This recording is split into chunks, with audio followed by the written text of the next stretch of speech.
Hi, good morning. My name is JR, and today I'm going to be demonstrating how to assist a patient in providing oral medication. First and foremost, the first thing that you have to do is to make sure that you wash your hands to avoid spreading of the microorganisms and infection. And then you have to go to your working unit, okay? And then you have to check the doctor's order by checking the patient chart together with the medication chart. So you have to compare the two, compare the patient chart to the medication chart. So you have to check the name of the drugs, name of the patient, the dosage, the time, and the frequency. So after comparing, if everything is matching, you may now get the medication or the medicine from the medicine cabinet. So you're gonna go to the medicine cabinet and then you get the medicine from the medicine cabinet. Okay? And then you have to go back to your working unit to prepare the medication. Right? So after going back, you have to check the medication first. You have to compare it first rather to the medication chart if everything is matching, and then compare it as well to the patient chart. Okay? And then check the medication itself. Check the name of the drugs, the label, the expiration date, and of course the consistency of the drugs. Okay? And then for liquid form of medication, you have to check if there is a cloudy effect. Okay? You have to check if there is particles floating inside the bottle. If there is, you have to report it to your nursing supervisor that there is a cloudy effect inside the liquid form of medication bottle.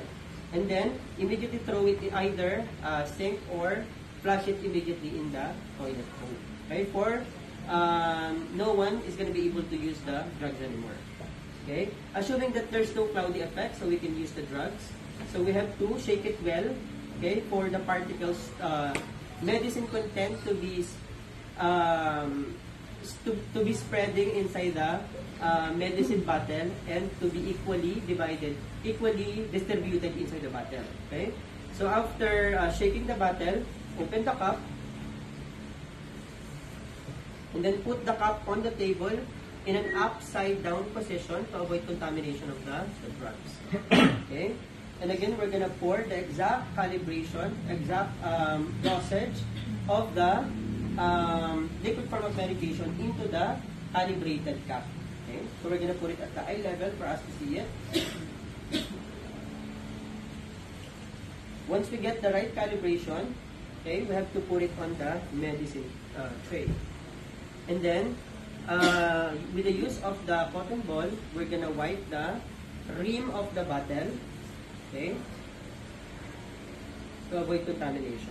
And then put it in the trash bin. Cover the bottle, put it on the table. And then for the solid form medication, you have to check if the expiration date of the solid form medication, or if the medication is already expired, the medicine is already expired. If it's not, you can definitely use it. Proceed to the preparation of the medication.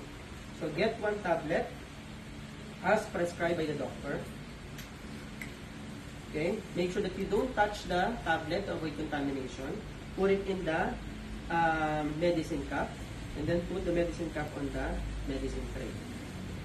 For the remaining tablets, and then the bottle, the liquid form of medication, you have to put it back to the medicine cabinet. And then go back to your working unit. After you have prepared everything, also put the fresh cup of water on the medicine tray, and then go to your patient's unit. Knock on the door to show courtesy. Once you enter the room, you have to check the identification of the patient to locate the head part, side part, full part of the patient, or by simply checking the ID bracelet of the patient. Okay? And then, after checking the identification, you have to do not forget to greet the patient, introduce yourself, and then tell the patient the procedure. Hey ma'am, good morning. My name is KR, and today I am the assigned caregiver to provide you your medication. Okay, oral. How are you doing today, ma'am? Okay, that sounds great. Are you feeling easy right now? All right, great. So I have here your 2 types of medication, your solid form of medication, and then your liquid form of medication. So we have to explain to the patient the side effect. Okay. So for your solid form of medication, this is your paracetamol and this is for your pain. This will help you to with your pain. Okay. And then, of course, we also have your solid form of medication. This is your Cipraloxil. This is an antibiotic, and this will help you to kill the microorganisms inside your body. However, this has side effect. It will make you feel dizzy. So, after taking the medication, ma'am, I am highly advising you to stay on your bed for an hour. Okay? And then after, put the medication or medicines on the overbed table. Adjust the bed to its working level for about 20 to 30 degrees. Also make sure that there is an adequate light inside the room and has good ventilation. Okay? So after checking all of those, you may now proceed to providing the medication to the patient. So, ma'am, I need you to sit on the bed. So I'm going to be positioning your head laterally. Okay? And then at the count of 3, ma'am, I'm going to help you to sit on the bed. 1, 2, 3. Okay? Once the patient is seated, provide the medication to the patient. So, ma'am, what would you like to take first? Your solid form of medication or liquid form of medication? Solid form of medication. Okay? Alright, so this is your paracetamol, ma'am, and this is for your pain. Do not touch it. Just take it. And then here's your fresh cup of water. Okay? And then wait for 30 minutes to check the side effect. If the medicine has side effect, and if the patient is sensitive or has allergy to the drugs. Okay? So assuming that the 30 minutes is done, so we have to have the patient taken as well the liquid form of medication. So this is your Cipraloxil, ma'am. This is for your infection. Alright? We also have to wait 30 minutes to check on the side effects and adverse effects of the drug. Then, of course, fresh cup of water. Hindi na lang kasi ito yung water niya. Alright? So again, you have to wait for 30 minutes. Okay? Assuming that the 30 minutes is done and there is no side effect. Okay? So, ma'am, I'm gonna help you to go back on your lying position at the count of 3, ma'am. 1, 2, 3. And then we have to adjust the bed to its original position. And of course, we have to keep all the things that we use. So put everything back to its proper places. Okay?